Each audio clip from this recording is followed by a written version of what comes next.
Hey mamas, what's up? I'm so glad to be joined today by Gemma Stone, who is a registered psychologist. She is a Harvard-trained neuroscientist, and she helps people build emotional intelligence and resilience. And she and I have been friends also for many, many years, and she's one of the mamas that I jam with on a regular basis, and we discuss all the ways we are perfectly imperfect while we attempt to raise children who can navigate their way around the world. So Gemma, I'm super glad to have you here today. Tell us about yourself and what you do. Yeah, thank you. Thanks for the introduction too, and the many years of friendship and morning walks when we jam on all the ways that we are messing up, but still raising pretty cool kids. Yes. I'm a registered psychologist. I work in private practice. I started actually working with children, so really little kids, working like 3, 4, or 5 years old. I worked my way through the lifespan. I worked with adolescents that were really high risk for a while. And now I primarily work with adults one-on-one in my private practice. And then I also run group events and live retreats all over the world. Nice. And tell us about your kids and your relationship to parenting. How old are they? And what's your like gist as a mama? So my youngest one, he's just turned 9 and my oldest is 11. My gist as a mama is pretty much, how do I just kind of stay out of the way? I like to think about, like, one of the lessons that my kids have taught me is that I should pretty much be a houseplant and I should treat them like houseplants. Like, I water them, I give them some soil to grow in, I make sure they get some sunlight, and like I pretty much leave them alone. And then for myself as a parent, I try to be a houseplant too. Like, I hang out and I'm present and available, but I try not to interfere too much with the little humans that they're becoming. Nice. I love that. So we often joke, one of our running jokes is like just keeping them alive and watered and fed. You know, if you could do that, you're basically winning at the mama game in many, many ways. Yeah. So tell me, before we get too deep into anything, I'd love to know what's one thing you learned from your mom.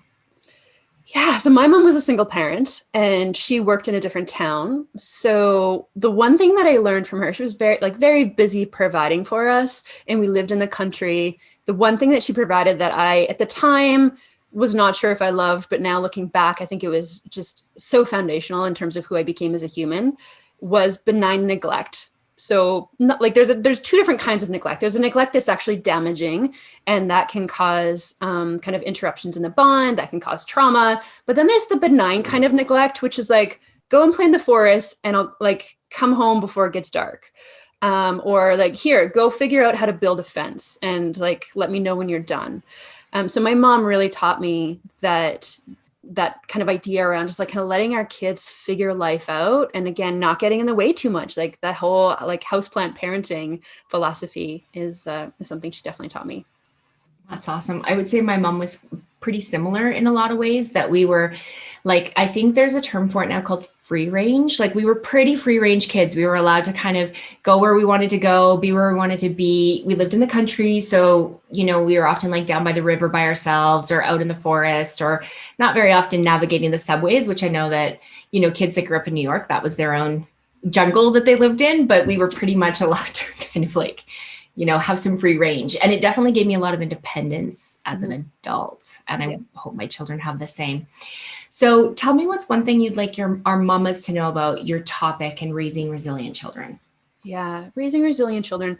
It's so complex right now because like you said, there's the different environments that our kids grow up in. So, you know, we grew up in the country. You mentioned the New York kind of free range parenting on the subway. Like, the environment that we grow up in is a really big deal, obviously. And right now, the culture that we're living in it can be a little bit challenging in terms of being an imperfect parent, because there's all these concepts that are kind of floating about like kind of how to be the best parent, and like the Instagram, everything looks perfect and the lunches are amazing and they're like dressed and there's no stains on their clothes. Like, it can create the sense of the competition or comparison, and we can end up feeling not good enough. So I think the primary message that I want to leave mamas with is this: like, we can be perfectly imperfect in our parenting. And in fact, like, that's good. We need to be imperfect. We need to be just a good enough parent. And what that actually means in terms of like, what does it mean to be a good enough parent? It's only 30%. Like, if we can kind of get it right-ish 30% of the time, if we can attune to our kids, like about 30% of the time, we're a good enough parent. We're creating enough safety for attachment, which is really foundational for mental and emotional health. And then we're making lots of space for mistakes and screw ups. And it's actually those mistakes and those screw ups, those moments of imperfection, where we're giving our kids the opportunity to develop resilience and emotional intelligence.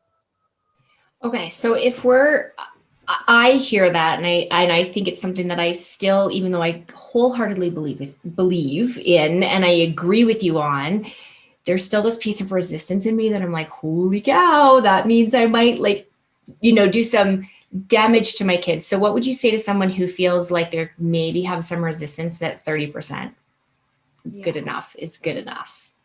Right. Well, there's some pretty good science that backs up that stat. But what that actually also means is not that we can be really emotionally damaging the other 70% of the time. It just means that there's opportunities for mistakes. And then within those opportunities for mistakes, we're going to screw up and our kids are going to screw up. And the most important part there is repair. So what is it that we do when we've made a mistake? Like, let's say that we've lost our temper or we missed our kids' cue and they're feeling kind of like really emotionally disturbed by that. What do we do with that? And the most important thing that we can do in those moments is circle back and repair.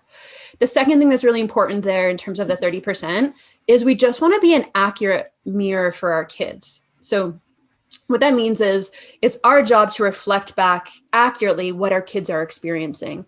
When we're an inaccurate mirror, there's three different types of inaccurate mirrors that can cause some problems. So those are over mirroring. And that's when we're like, you're perfect, you're amazing, you can never do anything wrong, everybody else is an idiot. Like, that's not such a good mirror, because then the child feels a sense of like pressure to be perfect and to live up to this impossible expectation. So over mirroring is not so great. Under mirroring, that's when we're super distracted. So our kids are talking to us and we're just not present and we're like, yeah, what? Like, and we're just kind of like looking at our phones, or we're not really engaged or aware of what they're sharing. So we want to try to make sure that we're not under mirroring too much. And then the third one is narcissistic mirroring. So when we present this narcissistic mirror, this is the one that's like, it's all about me. So my kid comes home and let's say shares a piece of art with me. And then I say something like, oh, that art is for me. Well, if you did this art for me, I prefer the sky to be blue. And when I was 5 years old, I did art like this and it was a little bit better and I got into an art gallery, but like, good job. That's more of a narcissistic mirror. We want to make sure we don't do that. So those are the basics. And if you're getting 30%, you're giving them an accurate mirror and you're repairing when you mess up, they're going to be really strong, emotionally intelligent, attuned kids that can have great relationships and also navigate the hard things that happen in life. Yeah, totally. What's an example of like a really good accurate mirror with your kiddo? Okay. So let's take the picture thing, for example. So little son comes home and I can see that he's really excited about his picture, let's say, because his eyes are like sparkling and he's like smiling and he's like jumping up and down. So what I would do is I would mirror that back to him and I'd say like, wow, you are so excited about this piece of art that you made at school. Look, I can see your eyes are shining. You got this big smile. You're hopping up and down. All those things are telling me like you're super excited. Show me your picture. And then he would show me the picture and I would say like, tell me more about it. So I'm just really being curious about his experience. I'm not projecting my judgments onto the experience. And then he's going to say, well, there's a green unicorn over here and the green unicorn is chasing the purple bird. And that I would just mirror that back. I'm like, oh, wow, you used your imagination and you like chose all these interesting colors and you're just reflecting back all the content that they're sharing. You're just trying to kind of be as accurate as possible without projecting a lot of story. And this is really important because one of the ways that we can be conscious parents as well as imperfect parents is we can be aware of something that we call shark music. So shark music is that like, da-na, like that feeling of like dread or worry or stress that we get when our kids are maybe going through an experience that we went through that was challenging. So let's say that I'm going to take this example. We're just going to keep playing with this picture. So let's say that he comes home and for whatever reason on his art, I see a big red X. So for me, if I grew up and I had some like judgments around my art and creativity and I had some kind of like trauma and wounding around that, I might see that big red X and like freak out and be like, who would draw a big red X on? Like, who's judging your art? And I would get all like defensive and stressed out because I had the shark music that's like, my kid is going through this terrible thing that I went through. When really, who knows if that's the truth? Like maybe he put the red X on it, or maybe a friend put the red X on it, or maybe they were like playing tic-tac-toe and a red X, like rogue red X got on his paper. Who knows?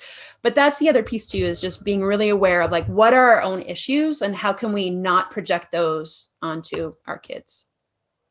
I love that. And I think that, so I'm pretty familiar with this way of parenting and being around my kids. But I've never heard the shark music before. That's an awesome way to say it. Cause I know that feeling too, when I think like, oh man, they're about to go through something that was emotionally challenging for me. And I have to always tell myself like, well, maybe it won't be for them. Like, I don't know what's going on for them, and what's not emotionally, like what wasn't emotionally challenging for me, maybe what's emotionally challenging for them. It's not just because it was my experience doesn't make it theirs.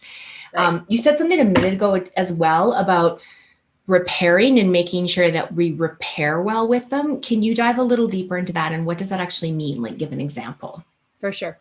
So let's play with the picture thing. So let's say he showed me the picture, and instead of me accurately mirroring, I freaked out about the red X, and I got all in my story about what the red X meant. And I could slowly start to see him deflating and be like, whoa, this is way more about like mom and her issues around the red X than it is about me being excited about my art.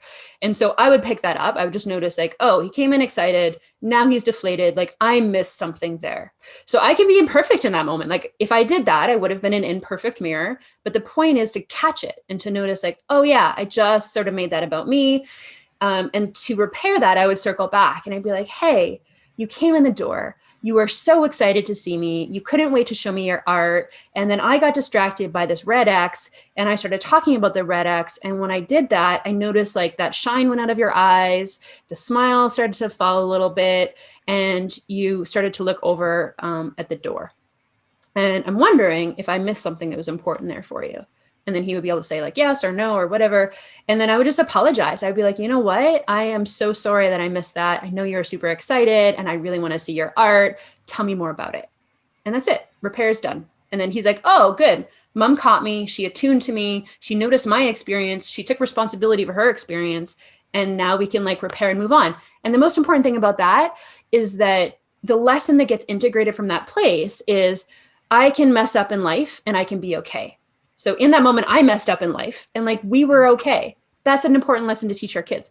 And the second is that we can be imperfect and the love is still there. So again, in that moment, I was imperfect and the love was still there. And it teaches him as well that when he's imperfect, because he will be, the love will still be there. And that is what creates that secure attachment, that sense of safety and security. And then we can go out into the world and feel like really confident knowing that we can rock whatever difficult, complicated, messy human things come our way. Yeah, it totally makes sense. I love too that when they see us interact with them that way, then they know that it's safe to interact that way with other people, whether it be with friendships and relationships in the future, or even with, like when they end up in trouble at school or have a confrontation at work. Like when they see us repair, it models for them how they can go and repair being perfectly imperfect in the future. Yeah. Yeah. Okay. So let's dive a little deeper. Why don't you tell us about a time where you feel like you've maybe messed up as a parent and how you've helped repair that and help like make it turn out okay. Yeah. Yeah. This one, I got a whole bunch of examples. But the one that I think comes to mind and kind of keeps it super real is when I was contemplating getting a divorce. So as a psychologist, did all the training and all that stuff. And I had this huge shame around like, I can't make this marriage work. And it feels like it's like not a healthy place for me, not a healthy place for him. Like as a shrink, I should be able to like figure this out. So I had all these things around like my own imperfection with that. And then on top of that, I don't know why I put myself through this, but I ordered this book called The Unexpected Legacy of Divorce. And I read it and it's, don't bother reading it. I don't know if I read the book or just every article that told me probably the same thing, which is you've permanently damaged your children for the rest of their lives and there's no coming out of it, right? Exactly. Yeah, 100%. But I had this like deep knowing that on the other side of this, something beautiful is there. I don't know what it is. And I have all this like input from the outside world of like judge and shame and judgment and shame and all these feelings of like disappointment and failure and that whole narrative. So I really was convinced I was going to mess up my kids for life. And I also realized like I can't stay in this marriage because if I do stay in this marriage, I can't show up as a mother at all. Like it felt like this really extreme place for me. So at some point I made the call and and I'm not advocating for divorce, but the story I want to share is it's not as bad as the unexpected legacy of divorce might lead you to believe in all circumstances. So for what happened for me is we ended up getting divorced. And then in this sort of like bizarre twist of fate, I thought it would be a really cool thing if we sold, we meaning me and my ex-husband, so he was my ex at the time, sold everything we owned, bought a Volkswagen van, moved into it with the children, and toured around Mexico and the United States on a book tour because I had published a book earlier that year. And it was kind of bananas, like to really think like I couldn't live in a 3,000 square foot house with this human, but I wanted to live in like a 200 square foot van. So I had another story of like, I think this is going to work, but then I'm going to mess up my kids. And then we're going to be stuck in Mexico in a van and we're not going to have a house. Like I had all these stories. I'm like, I'm just going to like mess and like make more and more and more mistakes and like make everything horrible. But the reality is we survived. We had an amazing trip. The boys have all kinds of like remarkable memories. They made their own little like YouTube series about it. My partner, like co-parenting partner, and I were able to work through a lot of things. And now our relationship is extraordinary. Like we are best friends. We talk almost every day. He's the COO of my company. We couldn't do marriage, but like we can do life and we can do parenting. And so now our children have two parents that can fully show up because they're not all triggered and messed up in their stuff. We have amazing relationships. We have more family time now than we did before. And I like every single like freaky story that I told myself about how I was going to mess up my kids did not come true. And in fact, all of us are way better off now than we were when I was like trying to make something work that just was not working. Yeah, I totally can relate to that because I remember having the same experience when my kids were little, and I was also contemplating divorce. And I think I was only a little bit ahead of you. I know that happened in my world a little earlier than it did in yours, but there was a part of me that, like I relate to that because there was a part of me that was like, well, just because that's what other people think the story has to be, it doesn't have to be the future of now. And I think that I do think that as a North American culture, I mean, we're both North American. I know it's different in different countries around the world. But in a North American culture, I think this conversation is finally something that is being talked about, and that there are lots of healthy examples of families who figure out how to co-parent in a still very loving way and give their kids everything those kids need, and those kids can still grow up to be very, very healthy, grown-up individuals on the other side of the adults also being their full selves. Yeah. Yeah, I think there's so much wisdom in that. And like the theme of the day seems to be like we get to choose, like we get to decide how we want the story to go. And we have the pens, we're the authors, and it doesn't have to be the story that everybody else tells it is like, in terms of whether we let our kids, like we did another thing, we took the kids to Nepal, and the story, or I took the kids to Nepal, and the story I got around that was like, you're crazy. Like, why would you take your children to one of the poorest countries in the world that has like incredible challenges, especially after the earthquake? And they were like 5 and 7 at the time. And so like all these narratives around how horrible this and dangerous and traumatic this experience was going to be. And I think we have these narratives around all the things, like we need to be a perfect parent. We need to like cut the sandwiches into stars and put them in their lunchbox and like write a little handwritten note every day. And like, there's all these stories about how we should be. But I think there's this like deeper wisdom inside of us that we have a truth we can follow. And when we follow it, it's up to us to kind of write the story that we want to live, and that we have that power, like you said, and especially in our culture. I think it's different for different cultures, but coming from this orientation, I really think we have so much power over how our story unfolds, as long as we claim it and we don't buy into like all the false narratives and like all the programming about how we're supposed to be perfect so that we have great kids. Because I think great kids come from imperfect parenting. Very, very true. They really do. What's one thing lesson that your kids have really taught you? I think it's that lesson around the houseplant piece. Like just give them enough of those basics, like food, shelter, water, sunshine, and just like give them some space to grow. I think one of the things that I had some like kind of anxious pieces around like my own childhood that impacted my parenting. And there was a period of time that I overscheduled them. Like they were in something every day of the week, and I would pick them up from school and I'd race them to swimming lesson. Then I'd have to like get changed super fast, and I'd feed them a snack on the way to piano lessons. And it was bananas. And at some point they let me know that like, it's just too much. And we just want we just want space to hang out and to be with you. And so now we make sure that we have like lots of unstructured time in our schedule. And the amazing thing about that is when I created this space for them, they stepped up. Like one of them started writing stories. Another one opened up a business, like all kinds. Another one, or the oldest one opened a couple businesses, and he started up like woodworking. Like they're just doing all these exceptional things that if we don't give them that space to grow, like kind of like the house plant, like if we're always fussing over it and we're putting in too much water and putting in too much fertilizer, like it's not going to thrive. But if we give them just enough of those essentials and then give them space to grow, then they're going to blossom into these remarkable humans that we just can like step back and sigh because we kept them alive, and they're doing okay. And then they thrive. I see this in my older kids now where they're even thriving. Like they're so well-rounded, and it's okay to give them that space because that is what creates well-rounded humans.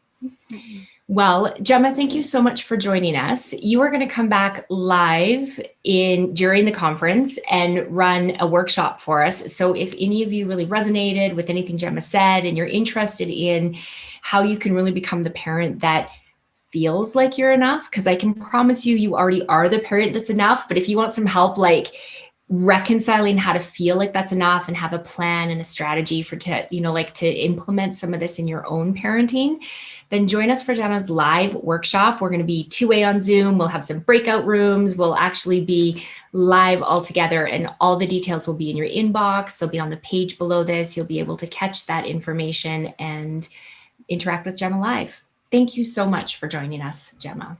Thank you. This was a blast. I loved our conversation, and thank you for putting this together, because I think we need this message in the world that it's not only is it safe, but it's encouraged for us to be imperfect.